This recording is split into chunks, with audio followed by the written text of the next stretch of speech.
Hello friends, इस video में हम लोग देखेंगे कि कंप्लीट बुक लिस्ट क्या है आईएएस प्री एग्ज़ाम के लिए। क्योंकि कुछ लोग जो नए लोग हैं वो तैयारी कर रहे हैं और उन्होंने मतलब कमेंट्स मैंने बहुत सारे देखे हैं कि आप लोगों ने बुक्स पूछी हैं कौन कौन सी पढ़नी चाहिए यूपीएससी प्री के लिए, आईएएस के लिए।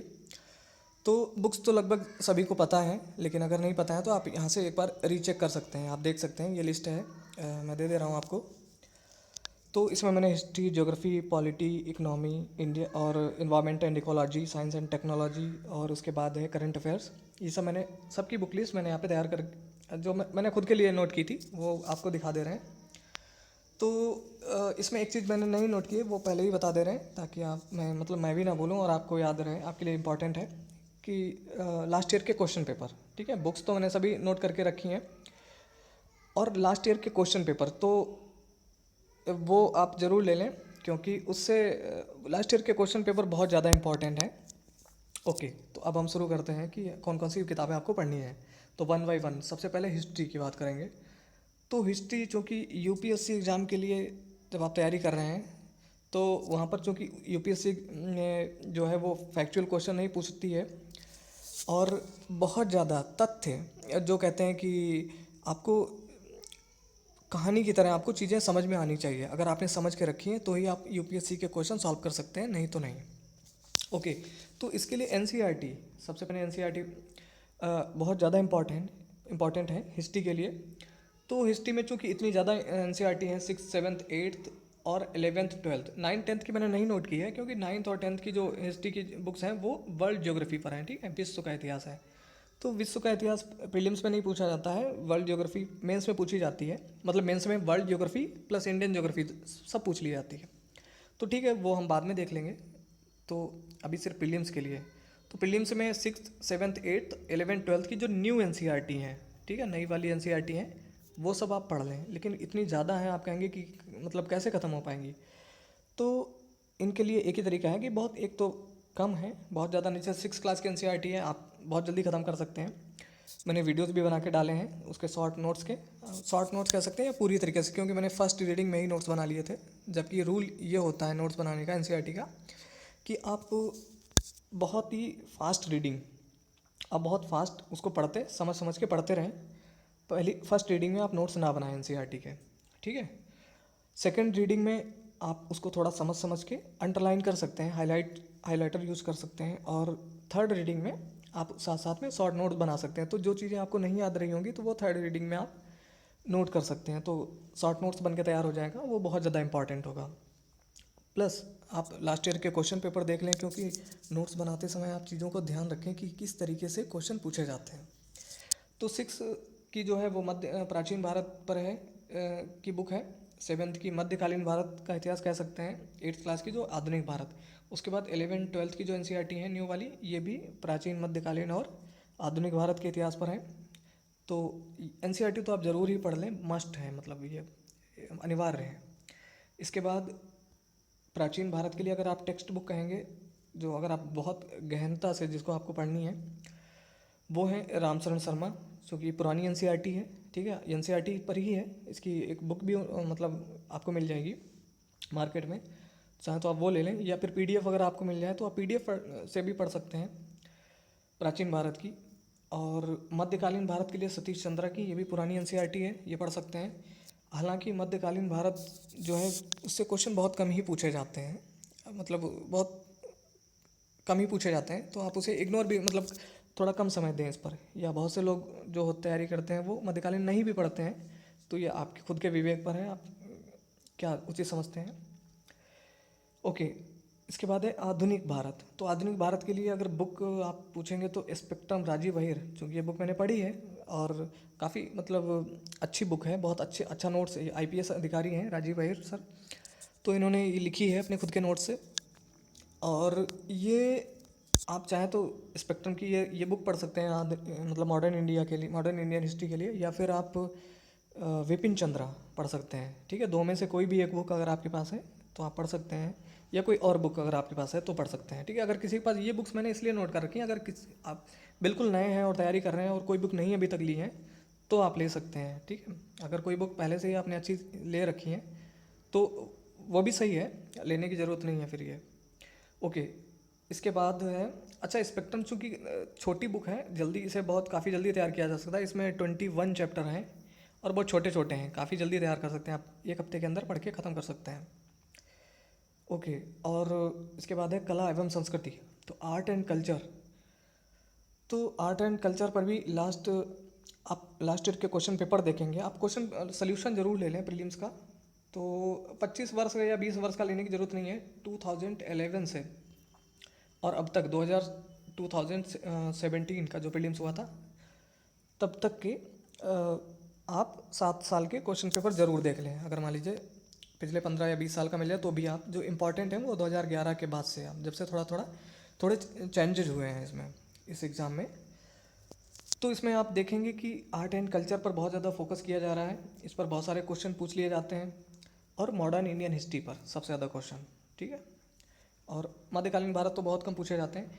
तो कला एवं संस्कृति के लिए आप बुक जो है वो नितिन सिंघानिया पढ़ सकते हैं, ये मेरे पास है, मैंने पढ़ी है, अच्छी बुक है, लेकिन बहुत ज़्यादा क्या कह सकते हैं, फैक्चुअल बुक है, ठीक है। इसमें इतने सारे आंकड़े हैं, मतलब इसमें इतने सारे तथ्य दिए गए हैं, आप बार बार आपको पढ़ना पड़ेगा, ठीक है। तो आप देख सकते हैं, या फिर अगर आपके पास स्पेक्ट्रम है, मैंने पढ़ी नहीं है लेकिन अच्छी बुक है वो भी, तो इनमें से कोई भी एक बुक ले सकते हैं आप। ओके, तो ये तो हो गई हिस्ट्री की बुक लिस्ट। इसके बाद है ज्योग्राफी के लिए। तो ज्योग्राफी, हिस्ट्री और ज्योग्राफी ये दो ऐसे सब्जेक्ट हैं, खासकर ज्योग्राफी, जिसमें अगर आप एनसीईआरटी नहीं पढ़ेंगे या आपने बेसिक किताबें नहीं पढ़ी तो आपको ज्योग्राफी नहीं समझ में आएगी। अगर आप लगातार ज्योग्राफी पढ़ते नहीं आ रहे हैं अभी तक तो, ठीक है। तो ज्योग्राफी के लिए एनसीईआरटी जो है, ज्योग्राफी के लिए तो पढ़ना तो अनिवार्य है, बहुत ज़्यादा इंपॉर्टेंट है, क्योंकि इसकी जो शब्दावली है, इसकी जो टर्मिनोलॉजी है वो बहुत, इसमें कुछ ऐसे ऐसे शब्द हैं जो समझ में नहीं आएंगे अगर आप बेसिक किताबें आपने नहीं पढ़ी हैं तो। ओके, अगर आपको वायुदाब की डेफिनेशन ही नहीं पता है, पहाड़ किसे कहते हैं आप परिभाषित ही नहीं कर सकते, पठार एवं पहाड़ में अंतर क्या है नहीं बता सकते, मतलब जो है इस तरीके की जो टर्म्स हैं उनको समझने के लिए आपको एनसीईआरटी पढ़नी पड़ेगी। तो इसमें 6 से लेकर 12 तक की पूरी एनसीईआरटी आपको बहुत ज़्यादा इंपॉर्टेंट है, सभी इंपॉर्टेंट है। यूपीएससी के जो प्रीलिम्स का पेपर बनता है, अगर आपने सिर्फ एनसीईआरटी पढ़ी है और ये नीचे जो बुक लिस्ट मैंने दी है इनमें से कुछ भी नहीं पढ़ा है, मैप तो देखा ही है, लेकिन अगर और बुक्स नहीं पढ़ी हैं तो आप सिर्फ एनसीईआरटी पढ़ के पूरा क्वेश्चन पेपर यूपीएससी प्रीलिम्स का, आईएएस प्रीलिम्स का सॉल्व कर सकते हैं। इस तरीके के क्वेश्चन बनाए जाते हैं, पूरी तरीके से एनसीईआरटी पर बेस्ड होते हैं। तो आप एनसीईआरटी तो ज़रूर ही पढ़ लें। और 6, 7, 8 की तो बहुत आसान है, ये वर्ल्ड ज्योग्राफी पर है, उसके बाद आगे इंडियन ज्योग्राफी पर बेस्ड है। और जो 11th की, मैंने बहुत बार बताया है कि अब 11th की जो भारत का भौतिक पर्यावरण है, ये वाली एनसीईआरटी 11th की जो है, 11th क्लास की, ये बहुत ज़्यादा इंपॉर्टेंट है, ठीक है। तो आप इसको तो बहुत डिटेल में बार बार पढ़ डालें।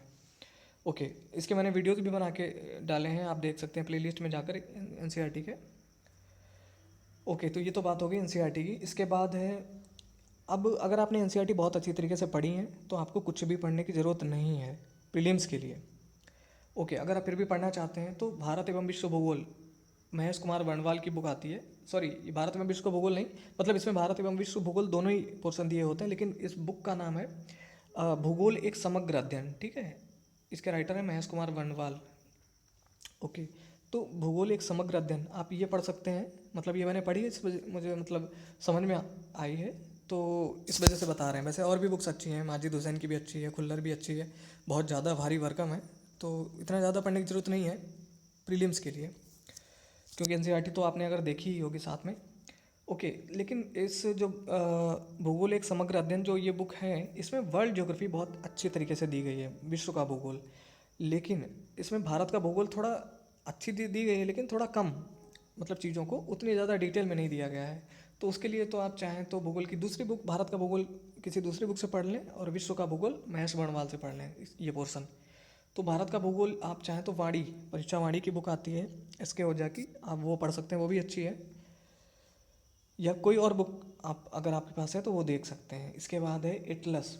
आप मैप तो बहुत ज़्यादा इंपॉर्टेंट है, मैप पर भी कभी कभी 3-4 क्वेश्चन पूछ लिए जाते हैं कि सीरिया जो है वो, अगर मान लीजिए सीरिया में संकट चल रहा है तो उसके पड़ोसी देश कौन कौन से हैं, ठीक है। कोई भी न्यूज़पेपर आपको बता दे रहे हैं, क्योंकि पिछले, इसीलिए मैंने कहा कि 2011 के बाद से आप जो है क्वेश्चन को देखें कि आप बुक्स तो पढ़ेंगे ही, लेकिन बुक्स में कौन कौन सी चीज़ें आपको ध्यान में रखनी है, किस तरीके से यूपीएससी क्वेश्चन बनाती है।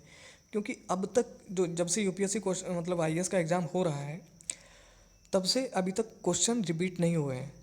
एक आध कभी के रिपीट हो गए तो अलग बात है, नहीं तो रिपीट नहीं होते। क्यों? क्योंकि यूपीएससी इस तरीके से डिज़ाइन करती है क्वेश्चन को कि रिपीट नहीं हो सकते उसी सिलेबस से। तो आप इस तरीके से पढ़ें। और दूसरा, अभी पिछले 2-3 वर्षों में आपने देखा होगा कि जो क्वेश्चन पेपर बनाया जाता है उसमें करंट की चीज़ें बहुत ज़्यादा बनाए। मतलब अगर ज्योग्राफी का क्वेश्चन है तो उसमें अगर वहाँ पे 4 आपको लाइनें दी गई हैं, 4 ऑप्शन दिए गए हैं जो कूट दिए गए होते हैं, उनमें से निम्न में से कौन कौन से सही हैं, कौन से गलत हैं। तो उनमें से 1-2 लाइन करंट अफेयर्स पर होंगी, 1-2 स्टैटिक पर होंगी, स्टैटिक पोर्शन से होंगी। ठीक है, तो करंट से जोड़ के आप पढ़ें, जो ज्योग्राफी पढ़ें, हिस्ट्री पढ़ें, जो भी है, तो करंट अफेयर्स तो पढ़ते ही रहें, बहुत इंपॉर्टेंट है। ओके, तो एटलस आप चाहें तो ऑक्सफोर्ड स्टूडेंट एटलस ले लें। ठीक है, ऑक्सफोर्ड के स्टूडेंट और स्कूल अलग अलग दो आते हैं, तो आप स्टूडेंट एटलस ले लें या फिर ओरिएंट ब्लैक स्वान का ले लें, या फिर दोनों ही ले सकते हैं, अलग अलग चीज़ें मिल जाएंगी अच्छी तरीके से, तो कवर हो जाएगी ज्योग्राफी में। ओके, इसके बाद है राज्य व्यवस्था, पॉलिटी के लिए ज़्यादा किताबें नहीं पढ़नी है, आपको बता रहे हैं। आप एनसीईआरटी पॉलिटी के लिए पढ़ने के लिए उतनी इम्पॉर्टेंट नहीं है। ठीक है, लेकिन अगर फिर भी अगर आप बिल्कुल नए हैं, अभी एज काफ़ी कम है, बहुत से लोगों की है जो कहते हैं कि नहीं हम 2 साल बाद देना चाहते हैं एग्ज़ाम, 2020 में देना चाहते हैं। ठीक है, तो अभी जिनके पास ज़्यादा समय है वो लोग अच्छी तरीके से पढ़ के, या जिनको नहीं समझ में आ रही है जैसे पॉलिटी की बुक्स, लक्ष्मीकांत वगैरह, तो वो 9 से 12 तक की जो बुक्स हैं पॉलिटिकल साइंस की, वो पढ़ सकते हैं, राजनीति विज्ञान की। ओके, इसके बाद अगर आप बुक कहेंगे तो बेस्ट बुक जो है वो है एम लक्ष्मीकांत की। ठीक है, इसीलिए एम लक्ष्मीकांत की जो बुक है, इसको हिंदी मीडियम वाले जो हैं वो उसको गीता कहते हैं, और इंग्लिश मीडियम वाले इसे बाइबल कहते हैं। तो हकीकत में क्योंकि ये यूपीएससी को ध्यान में रखकर ही बनाई गई बुक, ये प्रीलिम्स और मेंस के लिए भी आपके लिए इंपॉर्टेंट होगी, तो आप इसे कवर टू कवर पढ़ सकते हैं पूरी, क्योंकि इसी के लिए बनाई गई। इसके अलावा डी वसु भी बुक आती है, सुभाष कश्यप की भी है, वो किताबें भी बहुत अच्छी हैं। अगर आप उनमें इनमें इनके इसके अलावा कोई अगर वो किताबें हैं तो वो भी आप पढ़ सकते हैं। अगर कोई बुक नहीं है तो आप एम लक्ष्मीकांत पढ़ें, बहुत अच्छी बुक है ये। ओके, और लास्ट ईयर के क्वेश्चन पेपर देख लें, किस तरीके से क्वेश्चन पूछे जाते हैं। और ये बुक आपको बता रहे हैं जैसे 800 पेजेस की है अराउंड, जो कि मैंने पढ़ी है, और इसे पढ़ने में ज़्यादा समय नहीं लगता। आपने देखा होगा, क्योंकि इसी तरीके से बनी हुई है कि आप उसे 14-15 दिन में ख़त्म कर सकते हैं। आप डेली 2-3 घंटे अगर पढ़ते हैं कंसंट्रेट होकर, तो आप ख़त्म कर सकते हैं फर्स्ट रीडिंग में अच्छी तरीके से। ओके, इसके बाद है अर्थव्यवस्था, इंडियन इकोनॉमी या इकोनॉमी। इसके लिए आपको एक तो है कि एनसीईआरटी तो सभी सब्जेक्ट्स के लिए पढ़नी है। एनसीईआरटी आप 11th से स्टार्ट कर सकते हैं, 11th की एनसीईआरटी काफ़ी अच्छी है, तो आपको बेसिक समझ में आ जाएगा कि होती क्या है अर्थव्यवस्था, क्या है क्या दरअसल। ठीक है, इससे पहले अगर 10th की एनसीईआरटी काफ़ी छोटी है, आप देख सकते हैं, आप एक दिन में ख़त्म कर सकते हैं, चाहे तो आप वो देख लें, उसमें उदारीकरण क्या है, वैश्वीकरण क्या है। ठीक है, कुछ आपको डेफिनेशन मिल जाएंगी, इंपॉर्टेंट विकास है क्या दरअसल, अलग अलग लोगों के लिए अलग अलग विकास के मायने होते हैं। तो ये सब चीज़ें जानकारी, बेसिक जानकारी है, आप 10th की भी देख सकते हैं। उसके बाद 11th की बहुत ज़्यादा डिटेल में आप पढ़ लें अच्छी तरीके से। ठीक है, अगर अर्थव्यवस्था किसी को नहीं समझ में आती, बहुत से लोगों को नहीं समझ में आती है। उसके बाद 12th में चूँकि 2 एनसीईआरटी हैं, तो उसमें माइक्रो और मैक्रो, तो आप मैक्रो वाली पढ़ लें। ठीक है, मैक्रो वाली वो पढ़नी है, माइक्रो नहीं पढ़नी है। ओके, इसके बाद है बुक, टेक्स्ट बुक जो है भारतीय अर्थव्यवस्था के लिए, आप रमेश सिंह की बुक है, ये भी लक्ष्मीकांत की तरह भारी भरकम बुक है एक। और ये बुक मैंने पढ़ी है, लेकिन इसमें एक थोड़ी सी प्रॉब्लम है, इंग्लिश मीडियम वालों के लिए तो बहुत अच्छी है, और वही बुक हिंदी मीडियम वालों के लिए भी लिखी है, लेकिन इसको ट्रांसलेट उसी थोड़ा इस तरीके से किया गया है, पता नहीं गूगल ट्रांसलेट किया गया, क्या किया गया है, कह नहीं सकते हम, जहाँ पर हो सकता है आपको थोड़ी सी प्रॉब्लम आए समझने में, लेकिन बुक बहुत अच्छी है रमेश सिंह की। इसके अलावा अगर आप चाहें तो संजीव वर्मा सर की बुक पढ़ सकते हैं, या फिर आप एस.एन. लाल की बुक भी पढ़ सकते हैं, वो सब भी अच्छी बुक हैं। ओके, लेकिन ये बुक मैंने चूँकि पढ़ी है तो इसलिए बता दे रहे हैं। इसके बाद आप इसके साथ में आप चाहें तो अगर फास्ट जल्दी से रिवीजन करने के लिए, क्योंकि योजनाएं वगैरह भी बहुत पूछ ली जाती हैं, तो एक तो आप करंट अफेयर्स देखते रहें। ठीक है, न्यूज़पेपर वगैरह में आप देखते ही रहते होंगे, पीडी का अतिरिक्तांक आप देख सकते हैं, पीडी का अतिरिक्तांक या किसी दूसरे पब्लिकेशन का अगर मिल जाए जो इस तरीके से छापता हो तो आप देख लें, ये वाकई मतलब थोड़ा सा हेल्पफुल रहेगा आपके लिए। और आर्थिक समीक्षा, इकोनॉमिक सर्वे बहुत ज़्यादा इंपॉर्टेंट है। तो इकोनॉमिक सर्वे आप पूरा नहीं पढ़ना है, जितना गवर्नमेंट ने छाप के रखा है पूरा अगर पढ़ेंगे तो बहुत समय लग जाएगा। इसका शॉर्ट नोट्स मार्केट में अगर आप मिल जाए तो आप वो पढ़ सकते हैं, या फिर जो मैगजीन में आप पढ़ते होंगे मंथली, उसमें से ही जो इकोनॉमिक सर्वे में क्या क्या इंपॉर्टेंट चीज़ें हैं वो देख सकते हैं, या मृणाल की वेबसाइट पे जाके आप देख सकते हैं। ओके, इसके बाद है बजट। बजट में भी शॉर्ट नोट्स अगर आपको कहीं से मिल जाए तो आप चाहे खुद से बना लें या कहीं से मिल जाए तो आप पढ़ सकते हैं। ये चीज़ें इंपॉर्टेंट हैं। तो अर्थव्यवस्था के लिए इतना काफ़ी है। और अर्थव्यवस्था में करंट अफेयर से रिलेटेड बहुत ज़्यादा क्वेश्चन पूछे जाते हैं। तो जो स्कीम्स हैं गवर्नमेंट की, वो उन पर आप ध्यान रखें, कौन कौन सी योजनाएं चल रही हैं, उनका उद्देश्य क्या है, ठीक है, कहाँ कहाँ चल रही हैं और कब से, उनका एक क्रोनोलॉजिकल ऑर्डर भी कभी कभी पूछ लेते हैं, तो वो भी आप ध्यान रखें। ओके, तो ये हो गई अर्थव्यवस्था। इसके बाद है इन्वायरमेंट एंड इकोलॉजी, पारिस्थितिकी एवं पर्यावरण। तो पारिस्थितिकी एवं पर्यावरण के लिए एनसीईआरटी, जो बायो की एनसीईआरटी है, उसमें जो इकोलॉजी वाला पोर्शन जहाँ पर भी है आप उसे पढ़ सकते हैं। और इसके अलावा अगर आप बुक कहेंगे तो दृष्टि की बुक भी अच्छी है, और इसके अलावा NIOS की बुक भी अच्छी है। इनमें से ये बुक आप ले सकते हैं, दृष्टि की भी अच्छी, काफ़ी अच्छी बुक है। अगर वैसे एक परीक्षा वाणी की बुक आती है पारिस्थितिकी पर्यावरण, वो UP PCS के जो एस्पिरेंट्स हैं वो भी पढ़ते हैं उसको, वो भी हेल्पफुल रहेगी आपको इस एग्ज़ाम के लिए।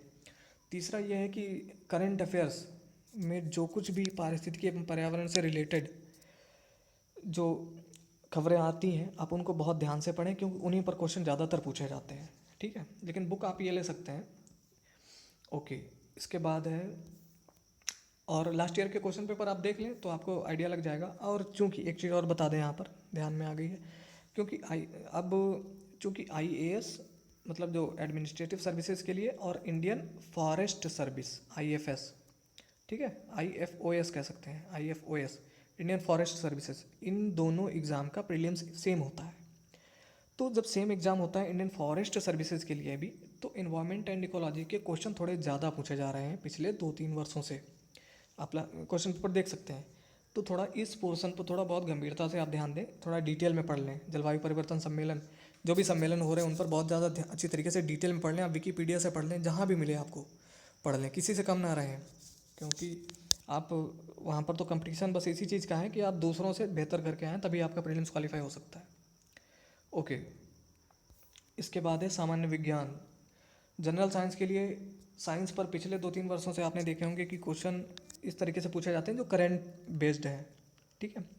अदर स्टेट पीसीएस की बात करें तो वहाँ पर तो आप NCERT और लूसेंट की जो बुक है साइंस के, उसी तरीके से पूछी जाती हैं, स्टैटिक पोर्शन ही पूछा जाता है। लेकिन UPSC जो है वो क्वेश्चन नए जो इस समय घटनाएं जो चल रही हैं उनमें जो साइंस एंड टेक्नोलॉजी में क्या क्या चीज़ें हैं वो पूछती है ज़्यादातर। तो आप सबसे ज़्यादा उन पर फोकस रखें। लेकिन उसको समझने के लिए अगर आप चाहें तो 6 से 10th की ये NCERT है, इसमें कुछ सेलेक्टिव चैप्टर्स ही हैं, ठीक है। आप उनको जब क्वेश्चन पेपर देखेंगे लास्ट ईयर के तो आपको समझ में आ जाएगा कि आपको किस तरीके से पढ़नी है। साइंस की NCERT पढ़ सकते हैं, प्लस बायो की 11th-12th की NCERT जो है, खासकर 12th की, वो बहुत ज़्यादा इंपॉर्टेंट है, वो आप पढ़ लें। इसके अलावा सामान्य विज्ञान की लूसेंट की बुक आती है, ये तो सामान्य विज्ञान की, एक तो सामान्य ज्ञान की आती है, सामान्य विज्ञान के अलग से आपको पता है वो बुक भी है, तो आप उसे पढ़ सकते हैं, लेकिन बहुत ज़्यादा होगा मुझे लगता है। तो उसमें जो बायो का पोर्शन है वो आप पढ़ लीजिए।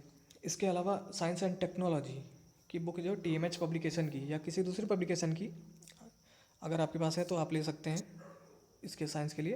प्लस करंट अफेयर्स पर जितनी भी साइंस एंड टेक्नोलॉजी में जो जो चीज़ें हो रही हैं आप सब पर ध्यान रखें, और क्वेश्चन किस तरीके से पूछे जाते हैं इसके लिए लास्ट ईयर के क्वेश्चन पेपर देख लें।